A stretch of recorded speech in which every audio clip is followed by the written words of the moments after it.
Es jau dzimtas mācībā, cik gadus atpakaļ es stāstīju, ka tagad kristietība, teiksim, tā ir viens sabiedrības slānis, kas vairs netic tradicionālajai reliģijai, ja? Tāpēc, ka tur kaut kas nav kārtībā, viņi saka, tur kaut kas neiet līdz galam nešķīmē, meklējam kaut ko citu, tad viņi viena aizskrien uz islāmu, viena uz budismu, vēl kaut kur, un viņi saprat, ka šitā mētāšanās arī nav, ka tās vecās reliģijas, ja, ka cilvēki sāk meklēt kaut ko dziļāku, grib meklēt, ja?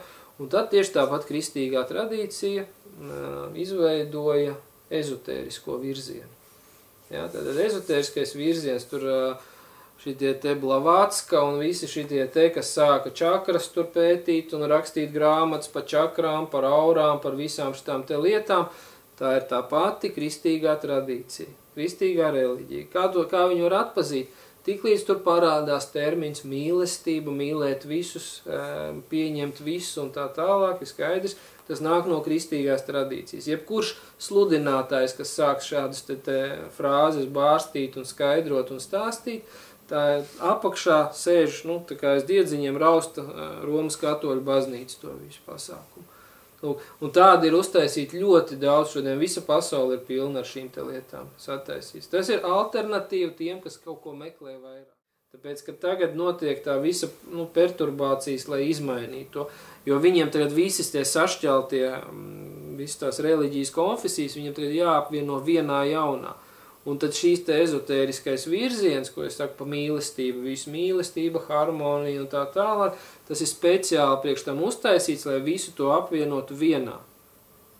Kas neko nejā, jo mīlestība ir tas, kas visu pieņems, vai ne? Arī narkomānus, arī homoseksuāļus, arī visus pārējos, ka mēs visi esam viens. Ja? Un ko tas nozīmē? Tas nozīmē, ka pazūd jebkāda veida iespēja uz idejām. Paliek tikai viena ideja – mīlestība. Un vairs nav nekādas neattīstības, nekas nenotiek. Viss tiek iekonservēts, smuki burciņā, ielikts mīlestībā, mēs visu pasauli ietērpsim. Un šīta mīlestība tālāk arī būs jūsu siltumnīca. Mēs tālāk izdomāsim, ko ar jums tajā burkā darīt. Viss. Tā ir tā nākamā reliģija. Viena daļa no viņiem pat nezina, ka viņi kalpo tai sistēmu. Es runāju par ideju, par filozofiju, par ideju, kas apakšā stāv. Globālā ideja zem katra šī te virzītāja vai sludinātāja, kas ir apakšā.